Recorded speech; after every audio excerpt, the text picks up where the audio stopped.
한 아들을 우리에게 주심이라는 제목으로 하나님 말씀 증거하겠습니다.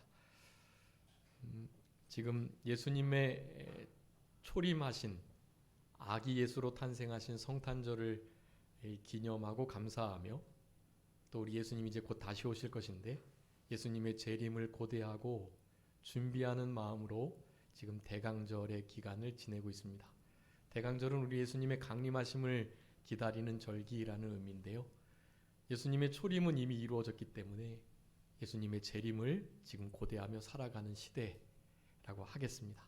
특별히 성탄절을 즈음해서 4주간, 성탄절 전 4주간 대강절을 지내는데요, 이 기간 동안에 우리 예수님께서 초림하셨던 이유와 그리고 그분이 어떤 분이신가를 기록한 성경 말씀을 통해서 다시 오실 예수님이 또한 어떤 분이신 것을 볼 수 있는, 물론 신약 성경에 이제 우리 예수님께서 어떤 분이심을 분명히 나타냈고 이제 그분이 다시 오실 것이지만, 구약에 역시 초림하실 예수님과 재림하실 예수님을 복합적인 예언의 말씀으로 기록해 두셨기 때문에 우리는 그런 말씀들을 통해서 예수님이 어떤 분이신지, 다시 오실 그분이 어떤 분이신가를 더욱더 명확히 깨달아 알므로 그분을 사랑하고 섬기며 그리고 잘 예수님의 그 재림을 준비하는 우리들이 될 수 있는 것입니다. 그래서 오늘 본문의 말씀을 통해서 한 주보에 기록된 대로 다섯 가지의 모습들을 좀 살펴보고요, 우리가 그 내용들을 현재에 잘 적용해서 그렇게 예수님의 재림을 고대하는, 또 성탄절을 잘 준비하는 그런 우리들이 되어야 되겠습니다. 우리 이사야 말씀은 구약의 복음서라고 일컬어지는데요, 구약에 기록된 메시아 되시는, 그리스도 되시는 우리 예수님의 사역을 예언해 둔 그런 말씀들이 많아요, 이사야에.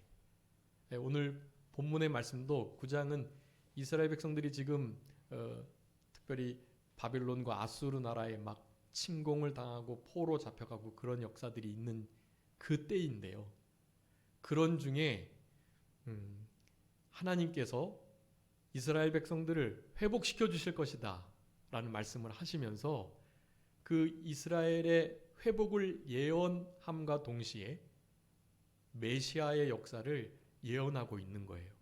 네, 메시아께서 이 땅에 오시게 되면 이제 이렇게 압제당하고 침략당하고 그런 일이 없고, 영원한 정의와 공의와 공평, 사랑, 은혜의 그 보좌의 기초로 하나님의 나라를 든든하게 세워 가실 것이다 라는 것을 말씀하는 것이에요. 그래서 이 말씀은 우리 예수님이 태어나심으로 이루어졌고, 또한 예수님의 재림을 통해서 하나님의 나라가 이 땅에 온전히 이루어질 그 일들까지도 예언하고 있는, 그때 이루어지게 될 말씀이라고 하겠습니다. 그래서 그것을 복합적, 중복적 예언이라고 하는데요, 구약에는 그런 예언들이 많아요. 네, 그래서 오늘 본문의 말씀도 여기 한 아기가 낳았다, 그리고 한 아들을 주셨다. 그 한 아기와 한 아들은 누구겠습니까? 메시아, 그리스도, 바로 예수님이세요. 그러니까 그 예수님은 이미 태어나셨고 어린 아기로 이 말씀이 응해졌고, 또한 그것만 있는 것이 아니고 이 말씀이 이제 현재를 살아가는 우리들에게 재림하시는 예수님의 그와 같은 사역들이 어떠한가까지도 예언하는 것이기에 우리는 이 말씀을 통해서 예수님의 재림을 준비하는 그런 대강절 기간이 되어야 되겠습니다. 잠깐 말씀 전에 이렇게 오늘 옆에 화면이 안 떴는데요, 제가 실수를 좀 해가지고 우리 신승이가 준비를 잘했는데 그 잭을 제가 안 가지고 와가지고 지금 이렇게 못 켜고 있는데, 예전에는 이 화면이 없이도 예배를 잘 드렸잖아요. 그게 참 좋은 것 같아요. 지금 제가 오늘 예배 드리면서 하나님께서 참 기뻐하신다. 왜냐하면 그냥 화면에 떠 있는 것 찬송 부르고 교동문 하고 그런 것보다 내 성경책, 내 찬송가를 가지고 내 찬송가 뒤에 있는 교동문을 보고 또 내 찬송가를 직접 펴서 그렇게 우리 산정교회 성도님들은 찬송가를 이렇게 들고 부르시는 분들이 많으시더라고요. 그거 참 좋은 거예요. 찬송이나 성경을 받들어 들고 찬송하고 있는 것은 우리 하나님을 향한 사랑의, 경외의, 존중의 표현입니다. 그래서 뭐 마음이 중요한 건데요. 마음에 있는 것이 말로 행동으로 나오니까 성경을 들고 있고 찬송가를 들고 부르는 것은 참 귀한 일이라고 하겠습니다. 요즘엔 그러지 않고요. 찬송가 성경책 다 집에 두고 와도 교회에 비치되어 있는 성경 보고 다 자기 성경, 자기 찬송가가 없거든요. 그런데 일조한 것이 이 프로젝트를 통해서 화면을 비춰주는 거예요. 이거는 80세 이상 된 어른들을 위한 거예요. 80세 이상 돼서 성경책 들고 오시기가 어려운, 그리고 눈이 잘 안 보이셔가지고 좀 성경 찬송이 잘 안 보이시는 분들이 이제 스크린을 통해서 좀 크게 보시도록 한 거지. 이거 보고 젊은이들이 다 찬양하고 교동문하고 말씀 보고 그러면 안 돼요. 제가 말씀 읽을 때 그것을 우리 신승이가 찾아놓은 이거 보고 읽으시면 안 되고요. 내 성경책 찾으셔서 보는 거예요. 이제 눈이 좀 안 보이시는 분들은, 어르신분들은 이제 화면을 보고 이렇게 하는 것인데요. 그런 부분 좀 양해를 해주시고, 그런데 하나님이 우리 예배를 기뻐 받으신다, 그런 감동이 오늘 많이 들었습니다. 너무 감사드리고, 항상 스크린이 이제 켜지더라도 집중하셔서 실제로 내가 성경책을 펴고 내가 찬송가를 펴서 내가 말씀을 펴서 그렇게 읽고 보는 것처럼 그렇게 예배해 주시면 감사하겠습니다. 첫 번째입니다. 우리 다시 오실 예수님, 다시 오실 메시아 그리스도는 어떤 분이신가? 첫 번째, 한 아기다라는 것입니다. 한 아기. 아기를 떠올리면 어떤 생각이 드세요? 연약하고 보호해 줘야 할 것 같고, 사실은 왕으로 메시아로 오신다면 아기로 오시면 안 되거든요. 근데 그렇게 오신 거예요. 마리아와 요셉이 가누지 않으면 실제로 목숨을 잃을 수밖에 없는 연약한 상태, 그때로 오신 거예요.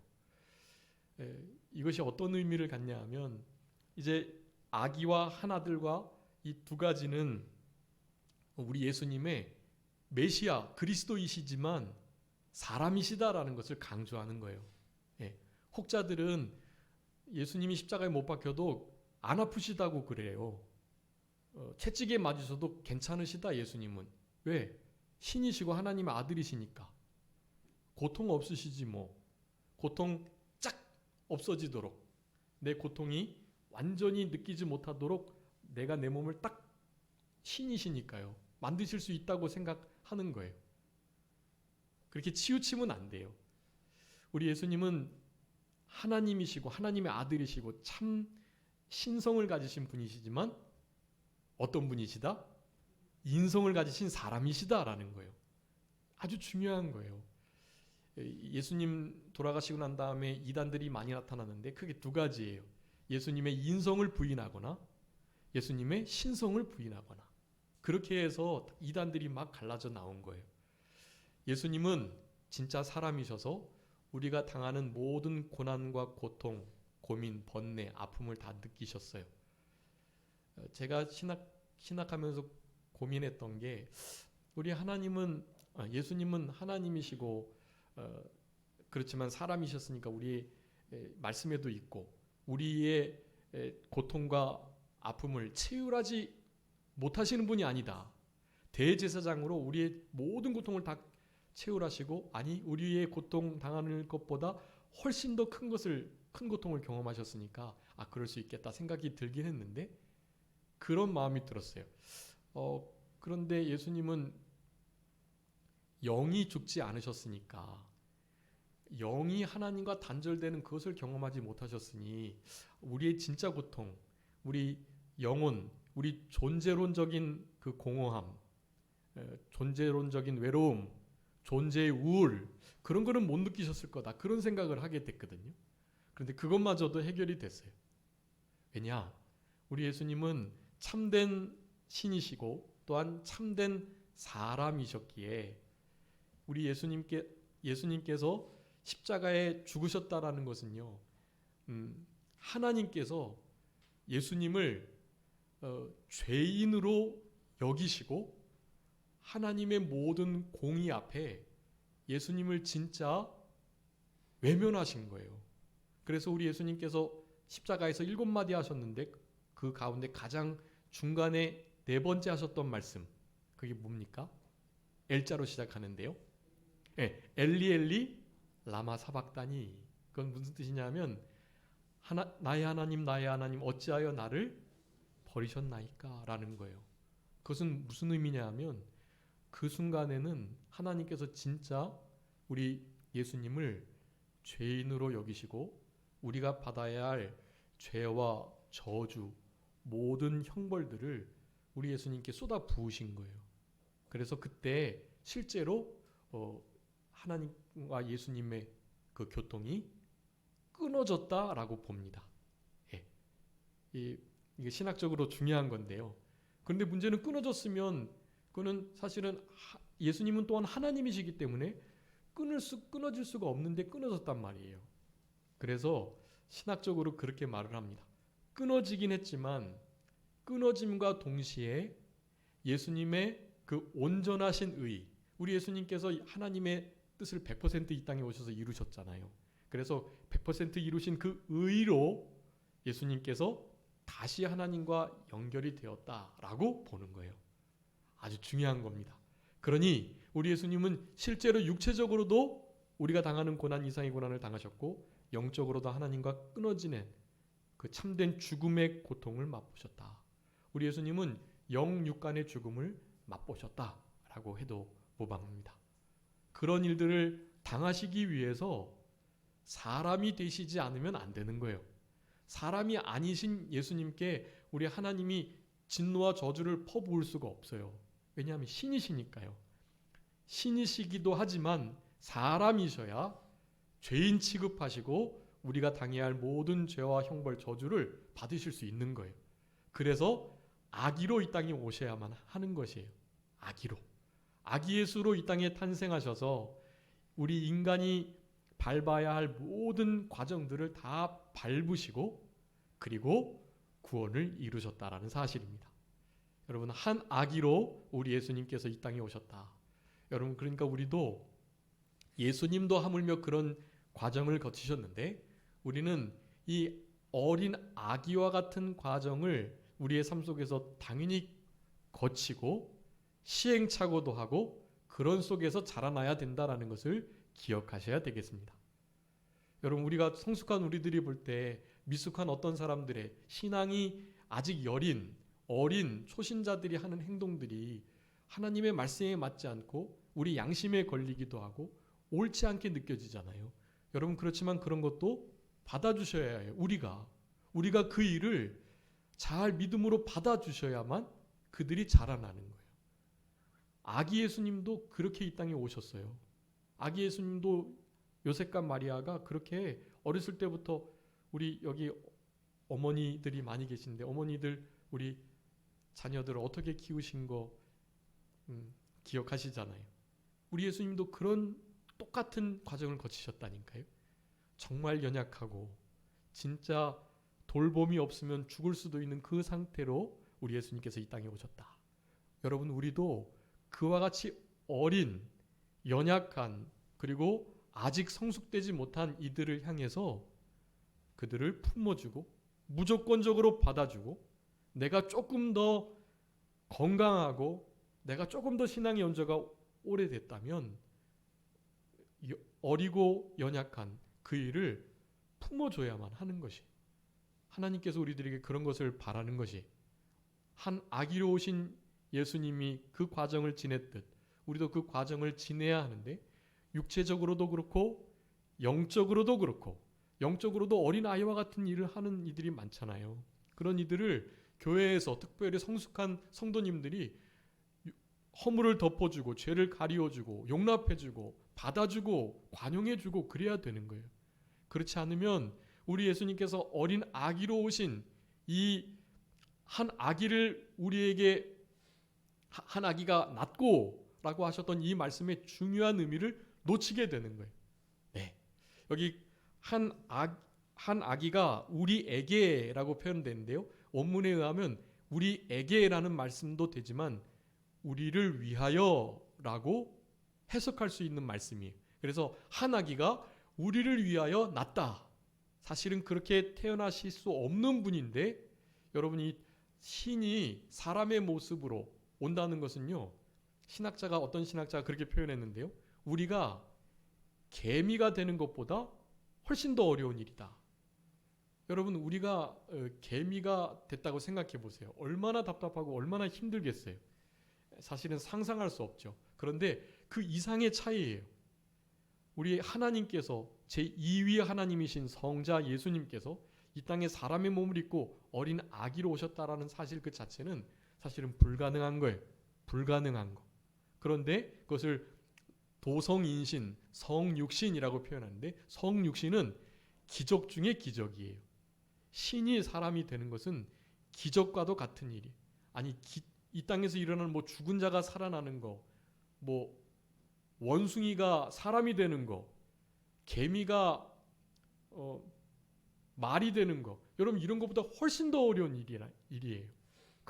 그 차이를 우리가 좀 우리의 이성을 사용해서 최대한 짐작해 보셔야 돼요. 신이 창조자가 피조물이 된다는 것은요, 사실은 있을 수가 없는 거예요. 그건 불가능한 일인 거예요. 근데 그 일을 우리 예수님께서 하신 것입니다. 어린 아기로 이 땅에 오셨다. 우리는 영육간의 어린 심령들을 무조건 받아주고 덮어주고 가리워주고 그렇게 관용해주는 그 태도가 필요하다라는 것을 우리들에게 말씀해주고 계십니다.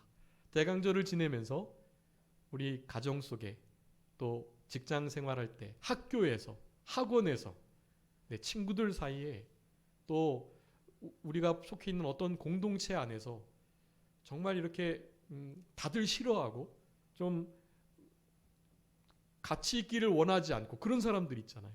여러분 그런 사람들을 크리스찬인 우리가 작은 예수, 작은 그리스도인 우리가 그들을 받아주고 용납해주고 먼저 다가가서 말해주고 그래야 하는 거예요. 어린 아기로 이 땅에 오신 예수님의 영적인 중요한 교훈이 그와 같은 것을 우리가 이 시간에 깨달아야 되겠습니다. 두 번째는 한 아들을 주셨다라는 것입니다. 네, 아들을 주셨다. 여러분 이제 우리 성탄절날 요절 외워야 되는데 요절 몇 장 몇 절 외우는 거죠? 요한일서 4장 9절부터 10절 2절 외우는 거예요. 근데 오늘은 그 11절까지 제가 주보 뒤편에 기록해 두었는데요. 11절 말씀이 우리들에게 분명하게 요구하고 있는 거예요. 여러분 우리 한번 주보 맨 뒤편에 있으니까 한번 읽어보겠습니다. 원래 9절 10절까지만 암송하면 되고요. 11절도 암송하면 좋겠습니다. 우리 다 같이 한번 한 목소리로 합독하시겠습니다. 시작. 하나님의 사랑이 우리에게 이렇게 나타난 바 되었으니 하나님이 자기의 독생자를 세상에 보내심은 그로 말미암아 우리를 살리려 하심이라. 사랑은 여기 있으니 우리가 하나님을 사랑한 것이 아니요 하나님이 우리를 사랑하사 우리 죄를 속하기 위하여 화목제물로 그 아들을 보내셨습니다. 아멘. 벌써 외우신 분이 계시네요. 감사합니다. 그러면서 11절까지도 읽겠습니다. 시작. 사랑하는 자들아 하나님이 이같이 우리를 사랑하셨은즉 우리도 서로 사랑하는 것이 마땅하도다. 아멘. 여러분 우리가 왜 연약한 자를 다른 사람들이 다 싫어하는 자를 심지어는 원수를 누가복음 6장 26절 27절 말씀드렸죠. 원사미선 저축모기 원수를 사랑하고 우리를 미워하는 자를 선대하고 우리를 향해서 저주를 퍼붓는 자를 축복하고 우리를 향해서 모욕하는 자 그를 위해서 진심으로 기도해줘라. 여러분 왜 우리가 이렇게 해야 돼요? 왜 굳이 그래야 되냐고요. 나도 그런 사람들 싫어하고 싫어하는 사람들의 편에서 함께 손가락질하고 왜냐하면 그가 나에게도 해코지를 끼쳤고 우리 공동체를 힘들게 했는데 나도 좀 그러고 싶은데 왜 우리는 그 사람을 사랑해야 되냐고요. 이 사랑이 식어진 세대에 왜 우리가 굳이 그래야 되냐고요. 다른 게 아닙니다. 하나님이 우리를 먼저 그렇게 사랑해 주셨기 때문이에요. 우리는 그렇게 사랑하는 게 마땅한 거예요. 그렇게 사랑하지 않으면 하나님의 사랑을 받은 자의 삶이 아닙니다. 그리고 하나님의 사랑을 잘 모르는 거예요, 사실은. 하나님이 어떤 희생을 치르셨는지를 모르는 거예요. 여러분도 부모님이시니까 아시겠지만 자녀가 죽느니 차라리 내가 죽는 게 낫죠. 자녀를 어떻게 십자가의 화목제물로 줄 수 있냐고요. 여러분, 그것은 참되고 진정한 사랑이 아니면 불가능한 거예요. 여러분, 우리 그런 사랑을 받은 자들이잖아요. 그러니까 사랑하셔야 돼요. 한 아들을 우리에게 주셨다. 여러분, 주셨다라는 말씀이 중요합니다. 주셨으니 우리도 어떻게 해야 될까요? 주는 삶을 살아가야 돼요. 예수님도 제자들을 보내시면서 너희들 병 고치는, 또 귀신을 내쫓는, 죽은 자를 살리는 이런 권세를 값없이 받았으니까 어떻게 해라? 값없이 나누어 주라. 불쌍한 사람들을 돕고 죽어가는 자들을 살려내고 값없이 그 일을 하라는 거예요. 그 일을 우리는 해야 돼요. 그래서 사도행전 20장에서는 그렇게 말씀합니다. 여기 주보에도 기록해 두었는데요. 사도행전 20장 35절, 주는 자가 받는 자보다 복되다 하신 이 말씀, 이 명령을 준행하라고 말씀하고 계세요. 사실은 복음서에는 예수님께서 직접 이렇게 말씀하신 건 없어요. 그런데 예수님의 모든 사역 전체가 이것을 말씀하고 계세요. 너희들 거저받았으니 그냥 주어라 라고 말씀하시는 거예요. 여러분이 받으셨던 그것을 내가 어떻게 잘해서가 아니라 은혜로 거저받았으니까 여러분도 거저 주셔야 돼요.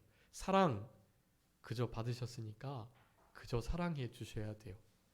사랑이 여기 있는 것이에요. 우리가 먼저 하나님을 사랑한 것이 아니고 하나님이 먼저 우리를 사랑하셨다. 그래서 독생자가 뭐예요? 하나밖에 없는 아들이란 뜻이에요. 열 자녀가 있으면 좀 낫겠는데 나을까요? 그 중에 10자녀가 있다 쳐도 그 중에 한 자녀 화목제물로 드릴 수 있으시겠어요? 없는 일이에요, 그거는. 그런데 독생자를 우리 예수님께서 주셨다. 여러분, 이게 사랑이에요. 이 사랑을 우리가 받았으니 서로 사랑하는 것이 마땅하다. 주는 것이 받는 삶보다 복된 삶이다라는 것을 우리들에게 말씀해주고 계세요. 그래서 이제 그 뒤에 에베소서 5장 2절, 고린도서 16장 14절, 베드로전서 1장 22절, 4장 8절, 히브리서 13장 1절, 여기에 사랑하라는 명령을 아주 강력하게 하고 계세요. 많이 있지만 에베소서 5장 2절 한번 읽어주세요. 에베소서 5장 2절 말씀 한번 읽어주시기 바랍니다. 에베소서 5장. 그리스도께서 너희를 사랑하신 것 같이 너희도 서로 사랑 가운데서 행하라. 그는 우리를 위하여 자신을 버리사 향기로운 제물과 희생제물로 하나님께 드리셨느니라. 아멘. 자신을 버리사, 자신의 목숨을 버리사, 우리 예수님께서는 우리를 사랑하셔서 자신의 목숨을 내어주신 그분이세요. 아버지 하나님은요, 독생자를 그렇게 내어버리실 수 있도록 허락해 주신 분이세요. 여러분, 이런 사랑을 우리가 받았는데, 그러니 어떻게 하라고요? 사랑 안에서, 사랑 가운데 행해라 라고 말하는 거예요. 여러분, 무슨 일을 하든지 사랑 가운데 행해야 합니다. 그 고린도전서 16장 14절은요, 무슨 일을 하든지 모든 일에 사랑으로 행하라 그렇게 말해요. 에베소서 5장 2절은 사랑 가운데 행하고, 고린도전서 16장 14절에서는 사랑으로 해라. 아주 강력한 말씀이에요.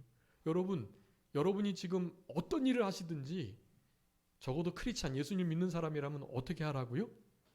사랑으로 하셔야 돼요. 이거 사랑인가? 내가 이렇게 하는 게 사랑인가? 라고 점검하셔야 돼요. 내가 지금 그분의 사랑 가운데 있나? 그래서 내가 사랑 가운데서 이런 일들을 하고 있는가? 그것을 항상 점검하셔야 돼요. 여러분, 무슨 일을 하든지 그렇게 하셔야 돼요. 베드로전서 1장 22절에는 사랑하되 어떻게 사랑하라고요? 뜨겁게 사랑하래요. 뜨겁게. 그냥 어느 정도 하지 말고 뜨겁게. 그리고 피차. 사랑은 사실은 같이 받고 주고 하는 거예요. 예. 물론 신앙이 어리고 아직 성숙하지 못한 그런 이들은 받을 줄만 알고 줄 줄은 모르죠. 그런데 받을 줄만 안다고 뭐라 그러지 마세요. 제대로 받아보고 받을 줄 알아야 어떻게 할까요? 나중에 줄 줄도 아는 거예요. 받기만 한다고 뭐라 그러시면 안 돼요. 어머니, 아버지의 사랑은 그래서 내리사랑이잖아요. 처음에는 그냥 자녀들은 받기만 하는 거예요.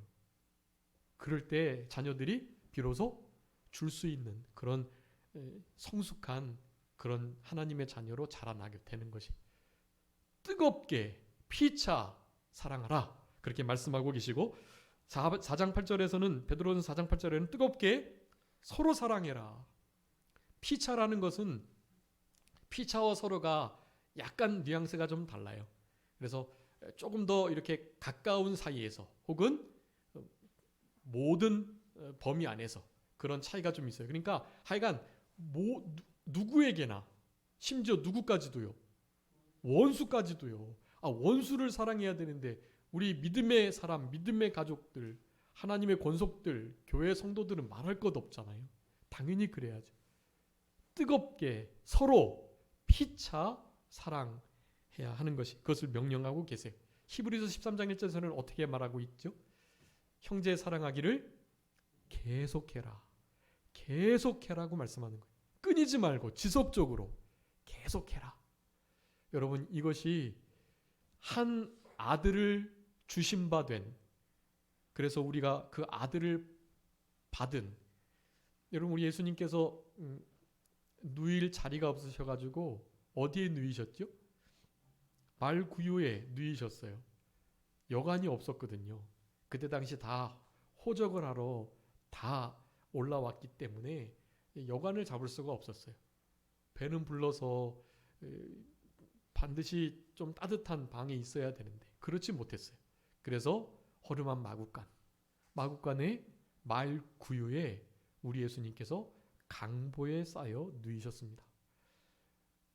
예수님은 나실 때부터 정말 비천하고 천한 자리에 계셨던 것이 아무리 형편없는 종들도 최소한 자신의 방이 있고 그 방에서 먹고 자고 아이도 낳고 그러는 거거든요. 근데 우리 예수님은 태어나실 때부터 그런 낮고 낮은 가장 낮은 자리에 처하게 되었던 것입니다.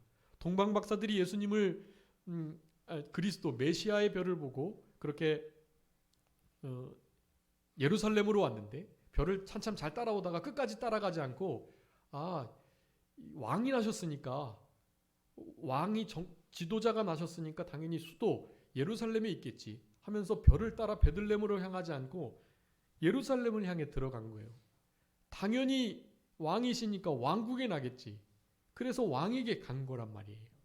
그런데 사실은 예수님은 사람으로 오신 것도 정말 낮아지신 건데 그래도 가장 높은 자리에 태어나셨으면 또 모르겠는데 그것도 아니고 마구간 말구유에 강보에 쌓여서 누이셨다라는 거지.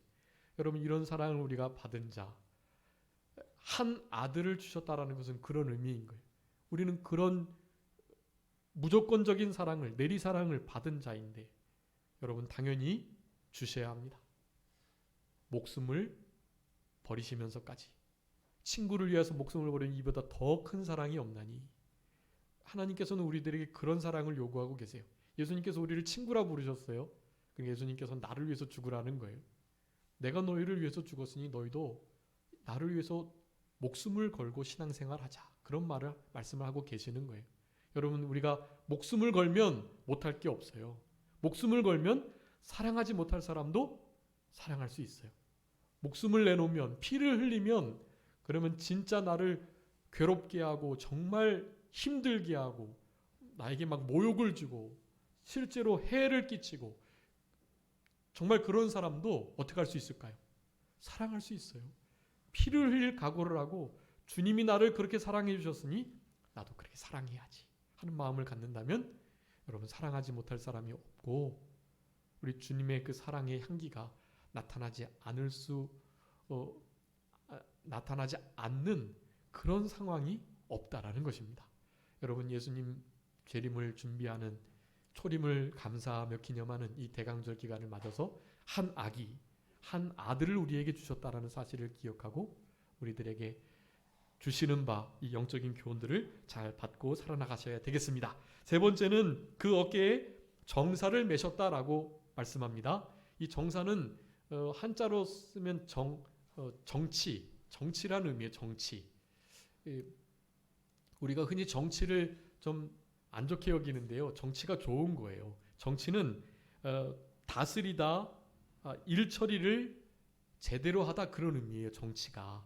그래서 교회에도 정치가 있어요. 그것을 교회 정치라고 합니다. 교회의 모든 제도들을 세우고 하나님 앞에 예배드리는 것과 봉사하는 일을 원활하게 잘 할 수 있도록 다스리는 모든 행위들을 정치라고 해요. 네.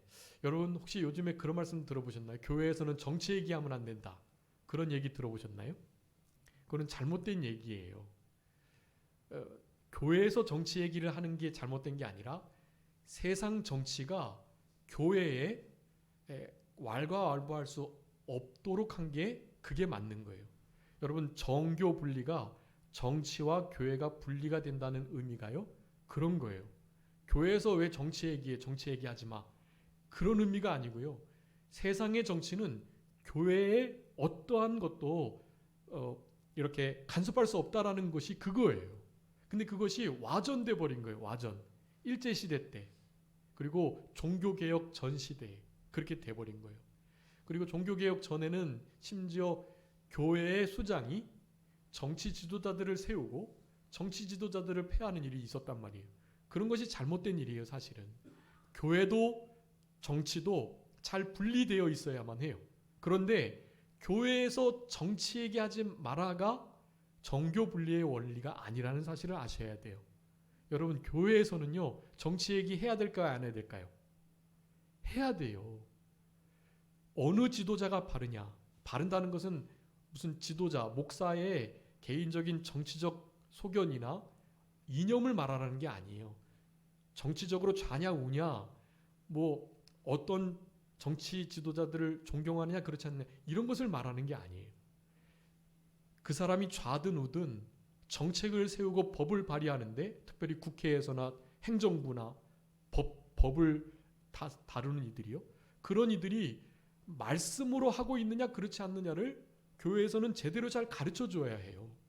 그래서 저들이 하는 일이 지금 잘됐다 잘못됐다를 알려줘야만 하는 거예요. 성경에 교회 생활하는 거 당연히 어떻게 하라고 나와 있고요. 교회 밖에서의 생활, 가정생활, 그리고 사회생활. 사회생활하면서 경제를 어떻게 해야 하는지, 문화생활은 어떻게 해야 되는지, 또 국가에 대하여, 또 다른 종교에 대하여, 또 내가 속해 있는 그곳에서 내가 국가의 안위와 안보를 지키기 위하여 어떻게 해야 되는지를 성경에서는 잘 말하고 있어요. 당연히 정치 얘기는요 당연히 하고 있죠. 우리 예수님께서도 아주 정치적인 발언을 많이 하셨어요. 가이사의 것은 가이사에게, 하나님의 것은 하나님께. 여러분 그때 그 당시 가이사에게 세금을 드리냐 안 드리냐 아주 민감한 정치적 문제였어요. 교회에서 그것을 바로잡아 주는 거예요. 하나님의 것은 하나님께 드려라.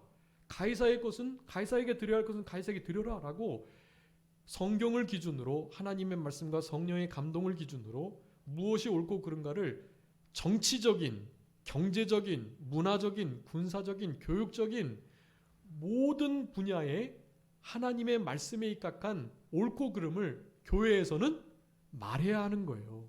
근데 그것이 지금 막혀 있어요. 다른 건 모르겠는데 정치적인 부분에 대해서는 말하면 안 된다라고 말해요. 왜냐? 성도들이 좌가 우가 나눠져 있고요. 또 진보와 보수가 나눠져 있고 그래서 그래요. 여러분 크리스찬 안에 좌우 진보 우파가 어디 있어요? 제가 단언하건대 성경 안에서 교회 안에서의 좌나 우 그리고 진보와 보수의 문제로 대립이 된다면 그것은 다른 건 몰라도 예수님의 마음을 품고 있지 않아서 그래요. 여러분, 예수님의 마음을 품고 있다면 좌나 우나 진보나 보수나 상관이 없어요. 정치적인 소견이 다르고 이념이 다르면 뭐 그 부분에 대해서 논쟁하거나 심지어는 다툴 수도 있죠. 그 부분에 대해서. 그런데 성경을 중심으로 무엇이 옳고 그르냐를 판가름 받는 것에 대해서는 좌우를 떠나야 되는 거예요. 좌우를. 내가 가지고 있는 어떤 지식과 내가 가지고 있는 정보에 의해서 맞다 틀리다는 서로 얘기할 수는 있겠지만 그 모든 것은 내가 더 많이 알기 때문에 내 말이 맞으니까 좌우해 라고 하는 게 아니라 다른 사람이 다 그렇게 따라가고 세상이 다 그렇게 말하고 언론이 다 그렇게 말하고 세상의 흐름이 다 그렇게 흘러가도 성경에서 하나님의 원리가 말씀의 성경의 기준이 그것을 달리 가리키고 있다면 아니다고 말해야 되는 거예요. 여러분, 교회 안에서 특별히 이렇게 하나님의 종이 정치적 성향을 드러내는 이 일이 흔히 말하는 정교 분리에 어긋난다고 목사님도 당연히 중립을 지켜야 하고 성도들도 다 중립적인 이야기하면서 서로 정치적인 얘기하지 마라는 것으로 교회가 이렇게 지금 그것이 옳고 바르고 괜찮다고 말을 하는 시대인데요. 여러분, 그것은 일면 맞고 일면은 틀린 거예요.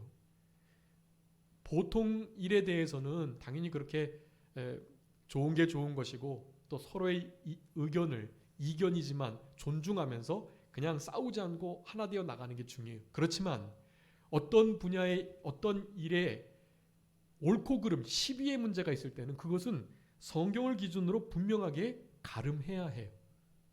그것까지도 정치적인 소견이라고 치부해버리면 안 된다라는 거예요. 여러분, 이게 아주 참 중요한데요. 어깨에 정사를 매셨던 우리 예수 그리스도 메시아이심을 우리가 구약의 이사야 9장의 말씀을 통해서 지금 우리의 현재에 적용을 하는데 어떻게 적용이 되느냐? 이렇게 적용이 됩니다. 어깨의 정사, 정치적인 일들을 우리 예수님께서는 모든 일들을 다 다루셨어요. 그리고 사탄의 정치는 결코 예수님의 이 정사를 이길 수 없고 당연히 예수님의 이 정사 앞에 이제 곧 무릎을 꿇게 될 거예요. 지금은 사탄의 모든 역사가 하나님의 다스림보다 더 뛰어난 것처럼 나타나고 있지만 당연히 그것은 이제 꽃처럼 지었다가 피는 꽃과 같이 이제 곧 허물어지게 될 것이 예수 그리스도의 말씀으로의 정사만이 정치만이 온전하게 이루어지게 될 것이 그것을 여호와의 열심히 이루신다고 지금 말씀하고 있어요. 그것은 다르게 되는 게 아니에요. 사람이 하는 게 아니에요. 맨 마지막 5번에 보면 여호와의 열심히 이 모든 것을 이루실 것이다. 정사와 평강의 더함, 정치를 온전하게 더하시겠다는 거예요. 성경적인 바른 정치, 경제, 문화, 군사, 교육, 예술에 관한 가치관이 정립되어 있어야 한다는 걸 말하고 있는 거예요. 여러분, 그것이 지금 현대는 교회에서는 그런 거 가르치지 마라고 말하는 말들이 있다 하더라도 그 말을 들으시면 안 돼요. 성경에서 이렇게 말하고 있잖아요. 그 정치, 정사가 더해진다. 그리고 당연히 평강이 더해지는 것은 말할 것도 없고요. 이스라엘 시대보다는 지금 시대보다는 이제 곧 예수님께서 재림하셨을 때가 훨씬 더 평강이 더해지는 때. 그때가 이제 올 것이에요. 다윗의 왕자, 이거 예수 그리스도 메시아의 나라를 의미하는 것입니다. 그 나라에 군림하는 일, 예수님 되시는 한 아들이신 이 예수 그리스도께서 그 일에 군림하신다는 거예요. 그러면서 나라를 굳게 세워나갈 것이고 자금 이후로 영원히 정의와 공의 그것으로 보존하신다. 여러분, 아무리 우리가 정의롭고 공평하고 또 공정한 이 정부가 처음에 출범하면서 그것을 주창했었는데요. 제가 판단할 때는 영 아니다라고 판단 내릴 수밖에 없고요. 이제 지금 이런 말은 이제 정치적 소견이 다르니까 조금 문제가 될 수 있어요. 그래서 사실 이런 말씀을 하면 안 되지만 이제 다 그것을 양해해 주신다는 믿음을 가지고 제가 말씀을 드리는 거예요. 제가 봤을 때 현 정부의 초창기 그 대통령 연설에서 말했잖아요. 과정은 공정하고 또 결과는 결과가 공정하고 과정은 정의로우며 또 뭐죠? 하나 있는데 참 멋진 말인데 정말 그것대로 안 되고 있어요. 그래서 너무나 안타까운데 그 책임이 누구에게 있느냐? 우리에게 있는 거예요. 나라를, 정부를, 대통령을, 수장을, 장차관을 위해서 기도하지 않은 우리의 죄 때문인 것이 그거는. 그러니 우리의 책임으로 돌리고 하나님 앞에 그저 기도할 수밖에 없는 것입니다. 그렇지만 하나님의 나라는 그렇지 않다는 거예요. 하나님의 정치, 정사는 결코 그렇지 않다. 언제나 항상 공의롭고 정의롭고 공평하다. 거기에 화평하기까지 하다. 지금은 그런 시대가 어렵지만 그렇게 되게 될 것입니다. 이 4번 그 이름이 있는데요. 기묘자, 모사, 전능하신 하나님, 영존하신 아버지, 평강의 왕. 여기 너무 중요한 말씀들인데요. 일단 전능하신 하나님 하나만 하고 말씀을 마치도록 하겠습니다. 여러분 우리 예수님은요 누구시라고요? 전능하신 하나님이다. 여러분 예수님은 분명히 하나님이세요. 이것을 믿지 않는 사람들이 예수님이 신성을 부인하고 그래요. 여기 기묘자로부터 정사로부터 기묘자, 모사, 또 전능하신 하나님, 영존하신 아버지, 또 평강의 왕, 이 모든 것은 예수님의 신성을 다 드러내는 말씀들인데요. 여기 전능하신 하나님이라는 사실, 이것을 우리가 분명히 할 때 우리의 신앙이 굳건히 설 수 있습니다. 거기 중요한 말씀들 많이 있는데요. 그 중에 디도서 2장 13절 말씀에 우리 예수님이 크신 하나님, 구주 예수 그리스도이시다는 것을 분명히 하고 있어요. 여러분 아주 중요합니다. 삼위일체 교리 가운데 중요한 말씀이에요. 디도서 2장 13절의 말씀은요. 그래서 우리는 예수님을 하나님으로 모시고, 그것도 크신 능력의 하나님으로 모시고, 그분은 신묘막측해요. 우리가 상상할 수 없어요. 모사, 지혜로우신 분이에요. 그러니까 그분께 모든 걸 맡기셔야 돼요. 맡기시면 그분이 책임져 주십니다. 100% 맡기면 100% 책임져 주세요. 근데 70% 맡기고 30%는 내가 걱정, 근심, 짊어지면 그저 70%만 책임져 주시는 거예요. 기묘자이고 모사이시기 때문에 우리 인간의 이성으로는 측량할 수도 없고 생상도 못하지만 하나님께서는 언제나 공의롭고 은혜롭고 의롭게 선하게 그 모든 일들을 이루어 가실 것입니다. 그런 믿음을 가지시고 여러분 남은 대강절을 잘 지내셨으면 좋겠고요. 가장 중요한 것, 한 아들을 우리에게 주셨다. 그 아들은 독생자이다. 우리는 그 독생자의 목숨 버리심을, 피 흘리심을, 십자가에 살이 찢기시고 못이 박히심을 인하여 산 우리들이니까 우리들도 다른 사람들을 사랑하고 사랑 가운데 뜨겁게 피차 서로 사랑하면서 형제 사랑하기를 계속하면서 그렇게 주는 삶을 살아가는, 원수까지도 사랑할 수 있는 우리들의 남은 생애가 되셔서 우리 예수님을 영적으로 잘 영접하고 또 예수님의 재림을 잘 준비하는 우리들의 남은 생애가 다 되셔야 되겠습니다. 잠깐 기도하겠습니다. 살아계신 우리 아버지 하나님 감사합니다. 우리도 예수님과 같이 살아갈 수 있도록 도와주시옵소서. 하나님의 사랑하심을 본받아 살아가게 하여 주시옵소서.